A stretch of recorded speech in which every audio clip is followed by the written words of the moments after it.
The Trafford Park estate was once the ancestral home of the Trafford family. They sold the land to Ernest Terrah Hooley, a business promoter. Marshall Stevens, the general manager of the Manchester Ship Canal Company, saw the potential of the land with it being so close to the ship canal. He persuaded Hooley to develop the land into an industrial estate. It was the ideal location, and work started to create the first industrial estate in the country and possibly the world. British Westinghouse was the first big company in the park, and they built a village for the workers to live in. Then the people came to Trafford Park, the Park of Industry. My gran, she used to work at Trafford Hall, or the Trafford Hall. She wasn't there when the Traffords were there, but she was there when a person called Marshall Stevens was there, and she was a cook. They sold the land to Marshall Stevens, and then as a big industrial site, and then it brought in works like Westinghouse was the first one, I think. Yeah, well, originally the road is called Westinghouse, and the American firm called Westinghouse Electrical from USA, set up in Trafford Park. But what happened, they wanted to have an English sort of partnership, and there was a company formed called Metropolitan Vickers. So they amalgamated, and just retained the name Metropolitan Vickers Electrical Company, Westinghouse Road. It had street patterns named after US street patterns, First Avenue, Second Avenue, Third Avenue, and that grid pattern of streets and that little village that was there. And still, when I was there in 63, 64, 65, if you moved out of the park proper, where Barton Dock Road is now, they had the Barton Dock Road AI Works was there. On the other side of the road were fields and trees and hay and cows and stuff. The remnants of the surrounding countryside were still there. My grandfather came in 1912 to work at Westinghouse. And my parents met at James Cooper's, the sweets and tobacconists on 3rd Avenue. My father was a barber there, and Mum used to blend tobacco. My father came from Audenshaw, I think. My mum came from Salford, but he got work in Trafford Park, and the houses was actually built for the workers, and that's how he got a house in Trafford Park. My mum originated from Trafford Park and lived there before the war, during the war, and up till 1962 when we left Trafford Park. I was born in Trafford Park. In actual fact, I was born by my nana, who was a midwife. And it was a great community. It's not like today where nobody knows their neighbours, everybody knew everybody. Every house looked the same. The only difference between houses, on some side of the street they had no gardens, on the other side of the street they could have had gardens. And when I say a garden, front garden, it was literally from the front door to the garden wall was probably 3 foot, and that was your garden. And they were the posh side. And generally the ones with gardens used to have the bath as well. On the other side where I was, on the poor side, without the garden, we didn't have a bath originally until conversions came in later. It was friendly. We lived in 2nd Street, and our neighbours next door were the Selmans, and Auntie Ada and Uncle Alf worked at Metrovix. Just a maze of houses and facilities for people to live in. A real, true community area. So you'd help one another. It's just doesn't happen the same now as it did then. It really was a community, and you could be as involved or as much or as little as you wanted, but most people were involved. Well, there was a massive big peat hill there, and they used to call it the Boggy Hills. And we used to go there playing hide and seek, because there was plenty of places to hide, bomb craters, things like that. There used to be a pond there right close to it.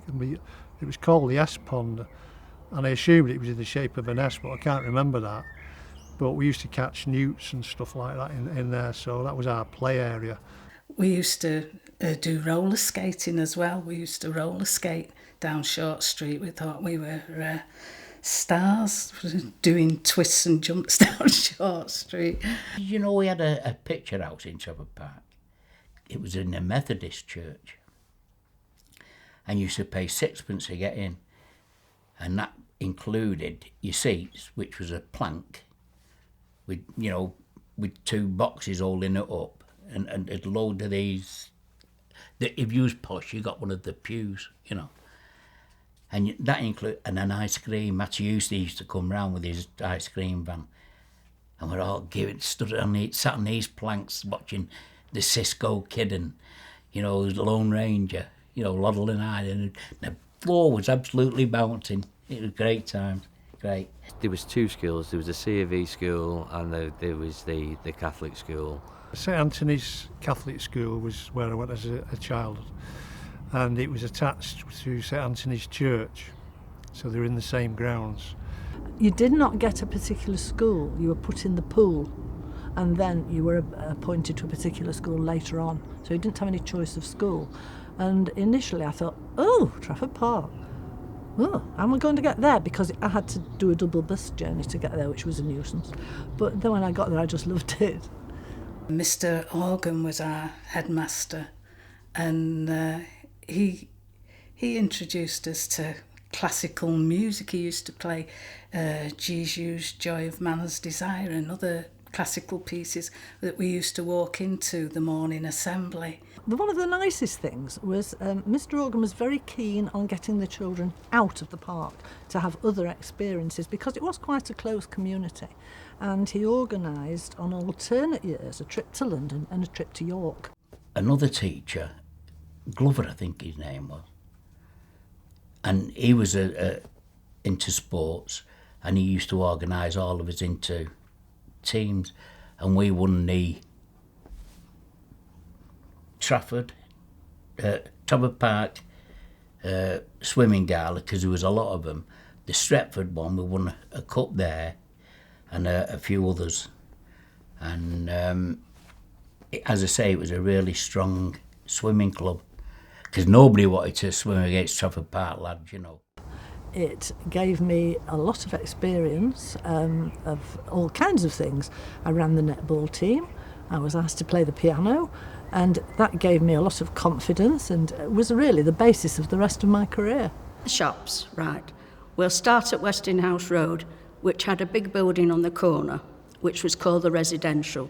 That was for people, workers, men, single men, that were working round Trafford Park. Under there was shops. Now there was Mr. Horsfield's, and there was a cobbler's on the corner. Dolly Searle, she had a shop when we lived on Westinghouse Road. She had a shop just round the corner. Dolly Searle, Rockers, greengrocers, Marras, remember them?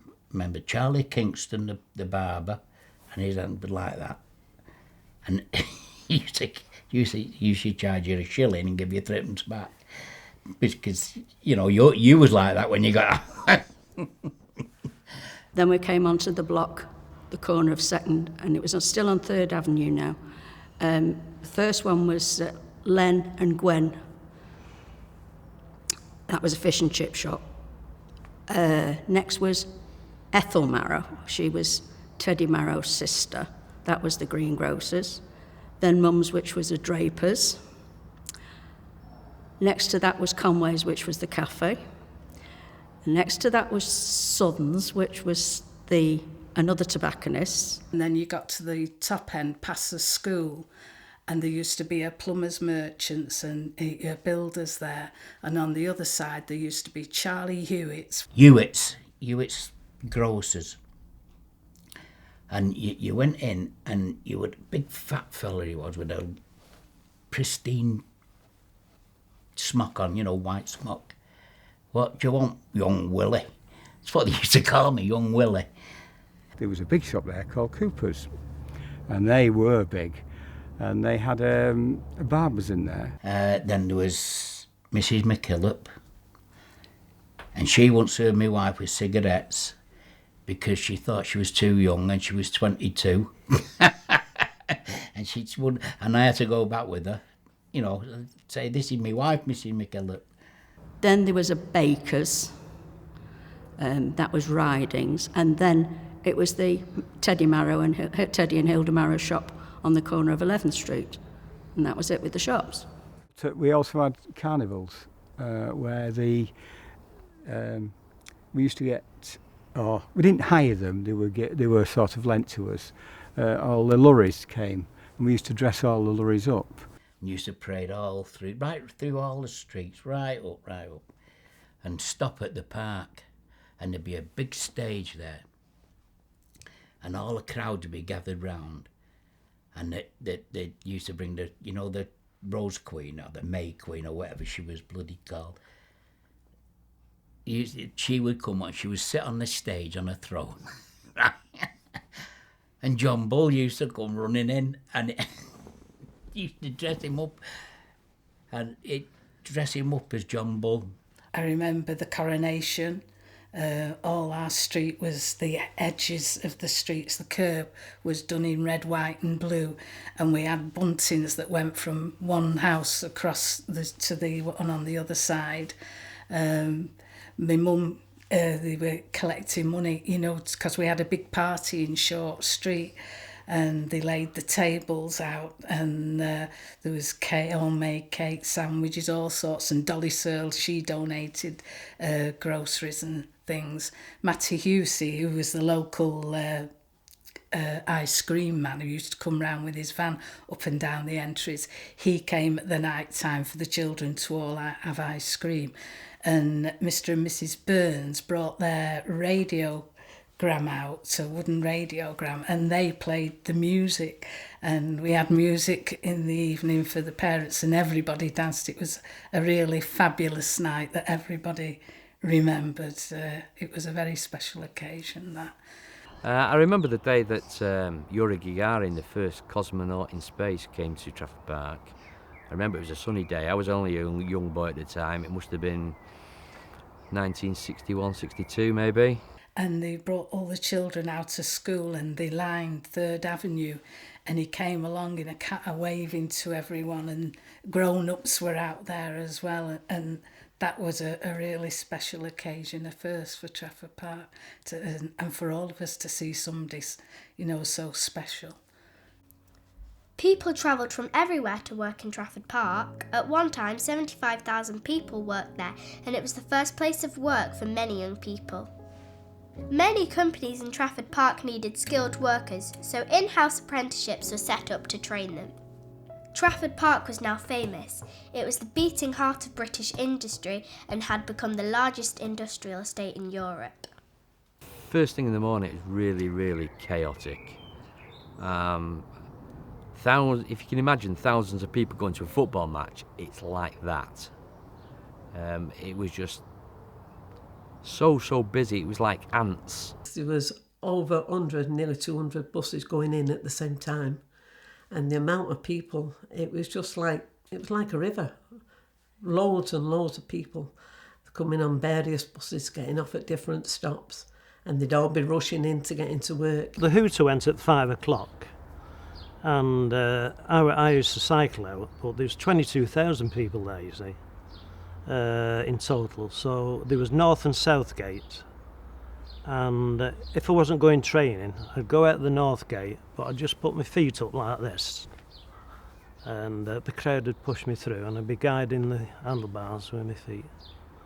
Then when we got to the guy who was selling papers, who had no legs, just stumps, you know, I used to just throw my money into his cap, and he'd throw the paper at me and go like that.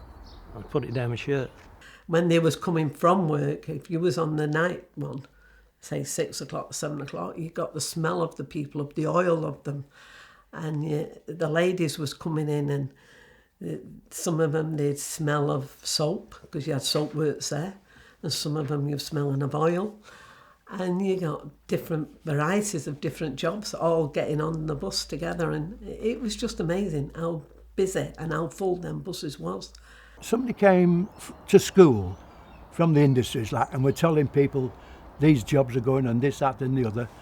So I just said, well, I'd like to try Metrovix. Now, he put my name forward. I think a week after, I got a little letter about that big. The typing was all over everywhere. I still got it, actually, to say that I had got an apprenticeship there, a trade apprenticeship. Well, I always wanted to be a joiner, to be honest with you, but my father said no, there's a better future in engineering.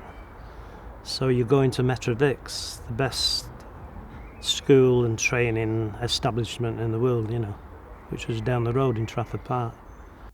I hadn't really got any firm idea of what I wanted to do, but other members of the family worked for Metropolitan Vickers. So an appointment was obtained for me in the personnel department, and I was sent to the education department, which looked after the training of the apprentices. A neighbour recommended that I apply for a position with Associated Electrical Industries, AEI, which had a reputation in this area of giving absolutely excellent training, extremely good healthcare, very altruistic company, and I applied for a position as an apprentice with them and was successful. My dad was engineering, my uncles were engineering, my aunts were in engineering. That's how it went on, really. And it also, you wanted a job, and you were close to it. I mean, I could spit and I was in there. And Trafford Park, I started at Metrovix, or Metropolitan Vickers then, in 1947, when I was 14 years of age. And from 14 to 15, you work in most departments just for 3 months. And I worked for what used to be Metropolitan Vickers. By the time I joined it, it was AEI, and I worked there from 1963 to 66, 67. So that was the first proper job I had. When you were 16, you were bound at your trade, whether you wanted to be a machine man, a fitter, a coppersmith, a plumber. So I went for a mechanical fitter. You did a week in the classroom to start off with, and then you did about 3 months in various departments. The first department I went in was the employment office. So I worked at AEI Lamp and Lighting as a golfer, really, carrying cardboard boxes around of light bulbs and stuff, and just really being a worker.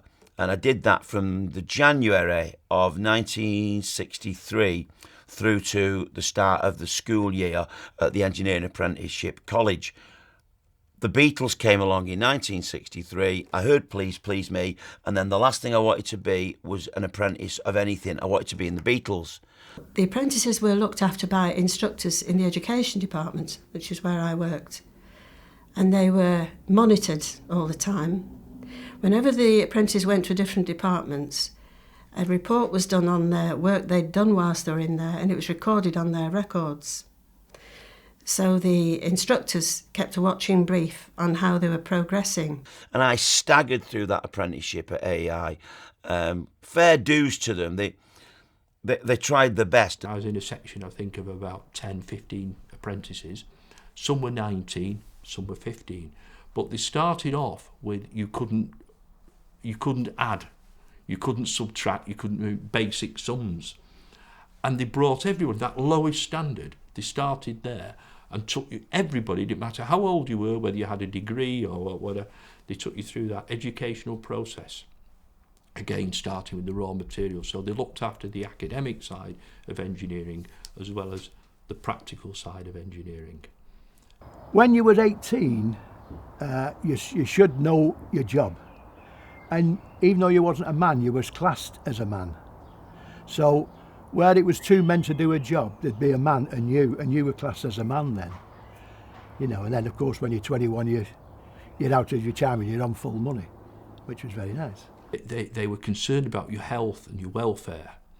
And when you went into the training centre itself, you had to do one afternoon a week in physical education.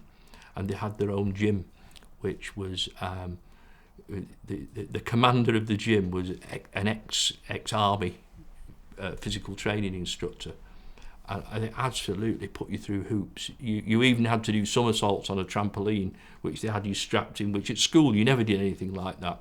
So, but the whole objective was they were taking this raw material at one end and processing it through, when you think about what they were doing, making you ideal material for their factory. But on the way, you received a superb education. They made turbines, the best turbines in the world, you know. And actually Frank Whittle, who invented the jet engine, tested his first engine in the turbine test department at Metro Vix. It actually went through the roof. It was going so they didn't know its capabilities, you see. And it went so, when they put it to top speed, it left its moorings and shot through the roof and finished at the south end of Metro Vix in a field, which later became the training college, an apprentice school. It was a strict place where the foreman, it was Mr. You know, so there was no messing about and anything like that, you know. But I enjoyed, in the 7 years I was there, well, more than 24 years I worked there, I enjoyed every minute of it. My dad, when he came out of the Navy, he worked at Ford's, the car factory, and he worked there, so that they were the first cars that were produced by Ford's in England. And in those days, there were still 4,000-6,000 men in one company alone, GC, but there were other companies, Blagden Packaging, Redpath, Brown, Dorman, Long. Greengate Cables employed 500 men just around the corner, and they were on 24-hour, a rolling shift pattern. So I opened my shop at 7 o'clock in the morning, and we were busy. Third Avenue was like Market Street on a Saturday afternoon at 7 o'clock in the morning. Queues of buses, people, sandwiches, you name it, it was happening. It was fantastic. One of the family worked at Glover's, and that's a factory that had been there for a long time. Plus, as I say, Auntie Lily worked in Court Halls. That's been there. And my dad worked eventually in Siebergeige, and he was there for over 30 years. He worked in Siebergeige.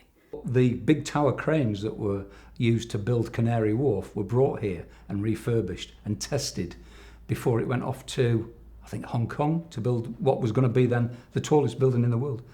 Those cranes were tested right at the back here, right at the back of the presbytery. Quite an amazing sight to see. And then I went to work at Carborundum. Oh, and while I was in Carborundum, I could see the Manchester liners going up and down, and I thought, yeah, well, Costa del Sol this, Costa del Trafford Park for us, but it used to be great. There was loads of characters, you know. There was a chap there was the bookies runner, so everybody put bets on with him, you know, when he went out at dinner time, put the bets on. You could have a haircut there. There was somebody who'd cut your hair in the stores. There was Mrs. Tench, who lived in 9th Street.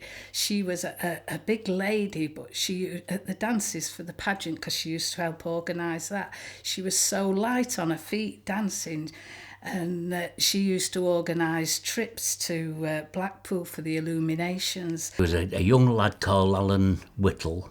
He was a Down syndrome child, and he used to play outside on 8th Street, and if you walk through the wreck, he used to walk, and he'd shout out, Dave, do you want to play hopscotch? You know, and you'd just been in the Legion, and you know, that's the last thing you ought to be doing, jumping up and down on an hopscotch. And then there was Sid, the park keeper. He was, you know, look out for anybody, and if anybody was up to any mischief they shouldn't, he'd tell you, or click you round the ear and say, you know, behave yourself. We had a gentleman called Mr. Wood. He was known as Tiny because he was very small, and he could get very cross with the boys if they didn't do as they were told.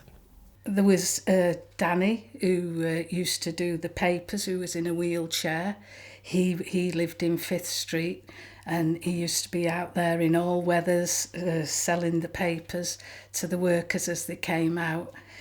Used to sit outside Metrovic's gate in a wheelchair with these 2 sticks, and I always thought they was off like a queue, you know, big round rubber bottoms, and used to be stuck out like that. And you'd look to right sight, but he'd be there selling his papers. And in between those times, he used to wheel down 3rd Avenue to the baths, the public baths, which was opposite our greengrocers, and go swimming every day. And he could swim miles. And my happiest memory, I met my wife there. And how it happened, she finished at 5 o'clock, but I was still there till 7 o'clock this night, and it was raining. So the big workshop I worked in, there was a little workshop next door. I used to go in there for, you know, a cup of tea, and she walked through. And of course, she saw me and she was attracted to me. Oh, that's what I think. The happiest memory was when we got married. We lived with my mum for a while, and then we got this chance of a house on Western House Road, big houses, and we moved in there, me and the wife, and we had to scrub the floors because we had no carpet, but just scrub the floors, and we used, you know, bare boards out for a while until I got a carpet. But that was one of the happiest memories because it was hard work, but we loved it, and we made it into a nice house, you know, and then they pulled it down. A young man worked with me for 14 years. His father was born in Trafford Park, and he came to me straight from school and worked for me for 14 years, and he died at the age of 29, leukemia. And one of the happiest days of my life was when he asked me to be his best man. During the 1970s, employment at Trafford Park had begun to decline. By 1976, the workforce had fallen to 15,000, and by the 1980s had virtually disappeared. And the once vibrant Trafford Park Village was to be demolished. I don't know what really caused the decline, but all I can say is that companies can't continue unless they've got the orders to fulfil. Well, the cause of it was Margaret Thatcher and her sidekick called Weinstock. He was a glorified estate agent and knew nothing about engineering, and neither did the shopkeeper Thatcher.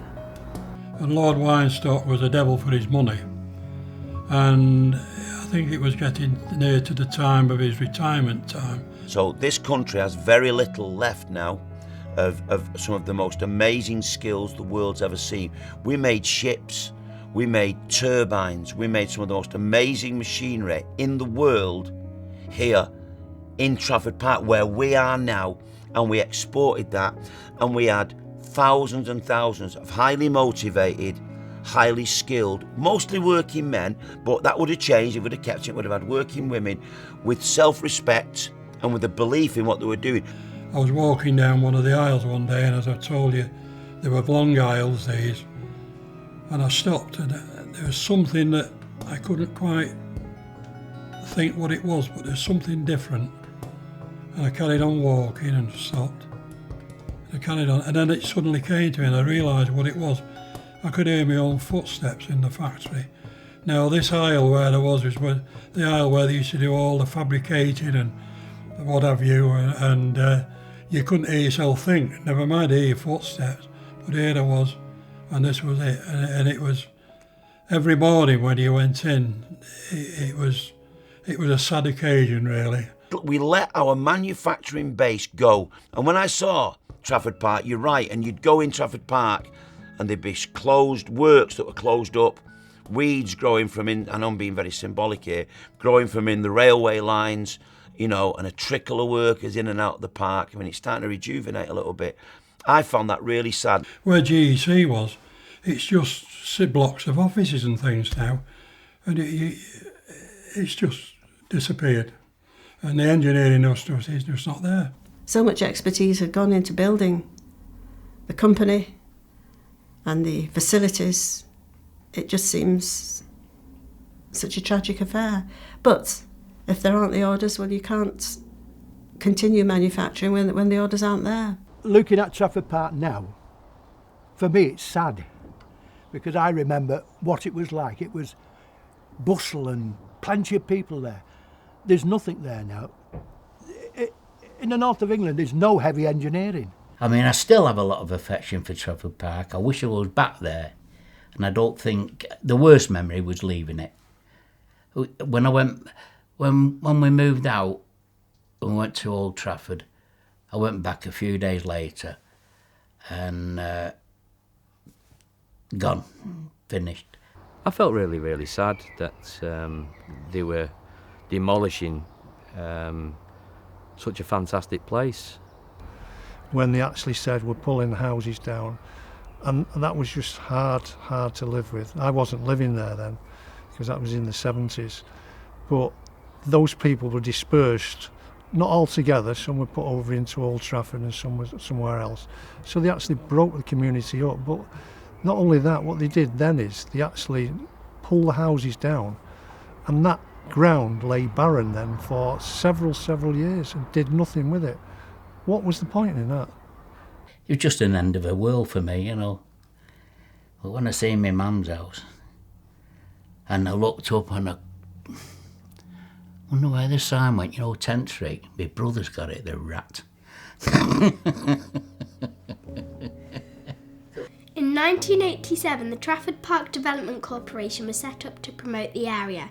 Different types of businesses came to Trafford Park. The Trafford Park Development Corporation were brought about to reconfigure Trafford Park as to re-establish Trafford Park as a driving force and as a go-ahead industrial estate. It was the biggest in the world. It was one of the first. It was a massive place, and its influence has gone into decline as the big companies have left, and lots of the buildings were abandoned in a terrible state, crumbling, literally. The infrastructure was also... You didn't need speed bumps in Trafford Park because the railway lines that circumnavigated Trafford Park was owned by the Trafford Park Estates. And the roads around the train lines had just almost disappeared. So you couldn't drive through Trafford Park at any speed. It was self-policing from that point of view. So the place itself wasn't an attractive proposition for prospective builders, employers. It was a dump, really. It looked awful. It really did. It was crumbling and decrepit. And the Trafford Park Development Corporation saved it.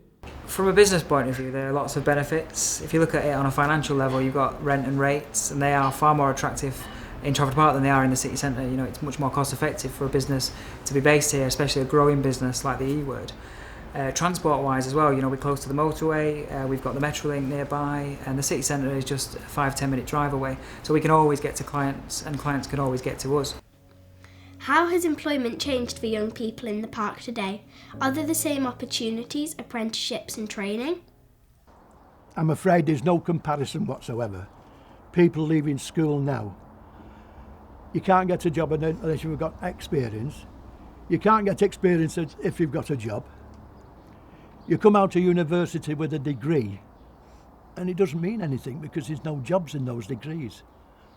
Because it's too many people with degrees, in a way, and it is a shame. There was a lot of apprenticeships around. Every organisation had apprenticeships.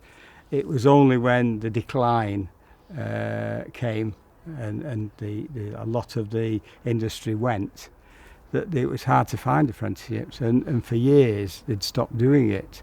There's very few people I know that have managed to get an apprenticeship. The ones I know, they've only done 2 or 3 years, and they're fully qualified. And I don't think you can do it really. I can't believe it. You see apprentice, they ask for apprentices, and they've got them making pallets and things like that. And this is not apprenticeships, and that's not a trade. And you did 7 years training. Well, when I started work in 1948, there wasn't a problem in finding jobs as there is today.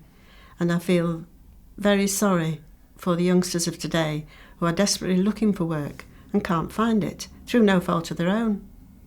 From what I understand, it was a lot more difficult in the 1960s because there was limited opportunities. So nowadays there is more apprenticeship vacancies. However, to secure a job at the end of the apprenticeship is more difficult because there's more competition, and people could go for an 18-month framework and not even get a job at the end of it. But I guess experience is really valuable, so that's the good point. However, I'd feel really frustrated if after 18 months of work, being paid a low wage, that I didn't get a job.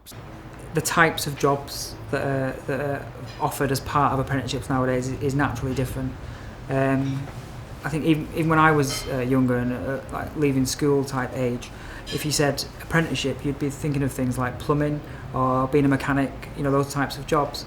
Now though, we're seeing much more growth of digital type roles, online media, creative type job roles being offered as part of apprenticeships. My apprenticeship was meant to last 18 months, however the opportunity only ended up lasting 6 months because I got promoted early. What we do is we have people here working full-time on their apprenticeships, but we work with external providers who they work on the framework for the training. So businesses like Deindustrialization training in Stockport and the Apprentice Academy in central Manchester. The way we work apprenticeships is we structure them around certain job roles. So when we're meeting young people, we always ask them, what are you interested in? What are you good at? And the basis of those questions, or the answers to those questions, will form the basis of the apprenticeship they go on to do. So they could be online marketing executives, designers, web developers. Any number of roles are available to people based on the things they're good at, the things they're interested in, and what kind of career they want to move towards. So, the world and Trafford Park has changed, but what will those who lived or worked in the park always remember? My life in Trafford Park was good. I enjoyed every minute of it. I worked in Trafford Park for 48 years and I'm glad I would never have missed it. The best time of my life. I don't think you could get a better time. The best place in the world to live and be brought up and spend my youth there. I can't remember a sad day. It was always something funny going on. I was lucky. I had a very happy time in Trafford Park. An experience that I thoroughly enjoyed, and it was something, it was part of my life.